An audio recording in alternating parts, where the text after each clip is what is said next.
At this moment, his heart surged with passion. Even if it meant dying for the woman in front of him, he wouldn't hesitate. Tia Linger added, remember to practice diligently. Strive to catch up with Lin Jingyu, that arrogant guy, as soon as possible. But even if you practice more, you won't be able to match senior brother Cha Hao, so don't even think about it. With that, she waved her hand and cautioned, keep it a secret. Then she walked out of the room, disappearing quickly into the darkness. You won't be able to match senior brother Cha Hao. These 13 words struck deep into Zhang Xiaofan's heart. His face suddenly lost color, and instinctively, he tightened his grip on the piece of paper in his hand. In the pouring rain, amidst the solemnity of the earth and sky, who would have seen a young man walking into the rain, gazing up at the sky? In the early morning, after the rain, the damp mountain breeze carried a chill as it swept over the peak of Dazhu. Zhang Xiaofan arrived at the familiar kitchen and began to kindle a fire and boil water. The crackling of firewood echoed in the kitchen. The bright yellow flames danced wildly on the wood, casting a red glow on his face. Zhang Xiaofan held a piece of kindling and absent-mindedly poked at the fire, lost in thought. You won't be able to match senior brother Cha Hao. He silently repeated this sentence in his heart thousands of times, each repetition causing him pain. He knew it was foolish to dwell on it. Senior sister didn't mean any harm. She just stated the accepted truth. But he couldn't help but think, desperately, like there was a wild flame burning in his heart, relentlessly consuming his soul until the flame scorched his hand. Ouch! Zhang Xiaofan exclaimed, leaping back as the fire in the stove caught the kindling in his hand, burning him. He blew on his hand and hurried to the water barrel to soothe the burn. A cold sensation washed over him as he submerged his hand in the cold water. Zhang Xiaofan sighed, realizing that what he needed most right now was not something material, but a fire poker.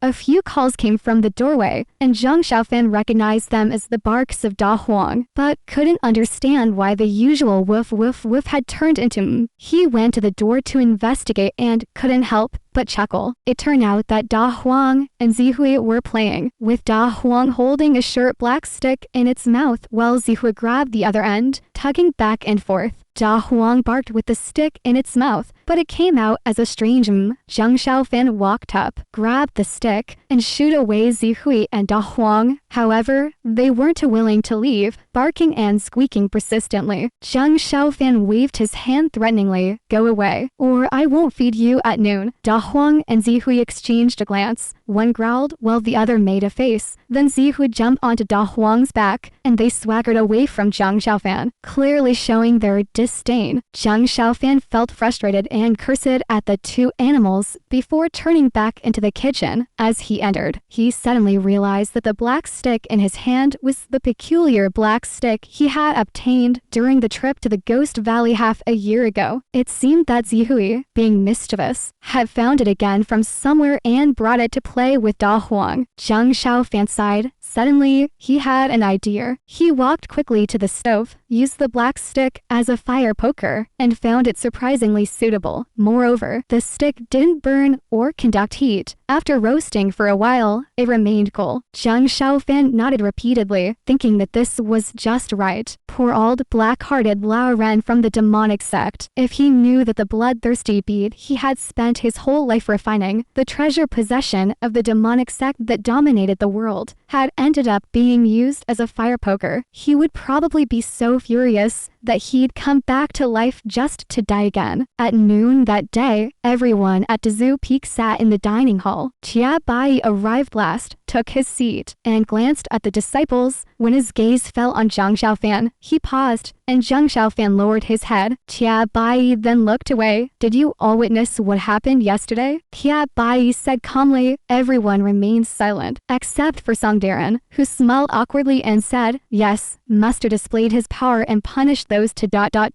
Nonsense, Chia Bai suddenly shouted, his voice echoing through the room. Everyone fell silent, and Chia Bai continued angrily. What you should have seen yesterday was the profound cultivation of our fellow disciples from other peaks, not to mention Cha Hao. Even that kid who just joined 3 years ago has surpassed most of you and dared to act arrogantly on Dazhu Peak. Do you understand? There was silence among the disciples, and only Zhang Xiaofan suddenly raised his head. Tia Bai coldly said, "The Seven Peaks tournament is just around the corner. You useless lot will all be in seclusion from today onwards. Don't come out until you've made progress, or I'll peel your skin off." The disciples looked bitter, but dared not say a word. Tia Linger cautiously asked, "Father, what about me?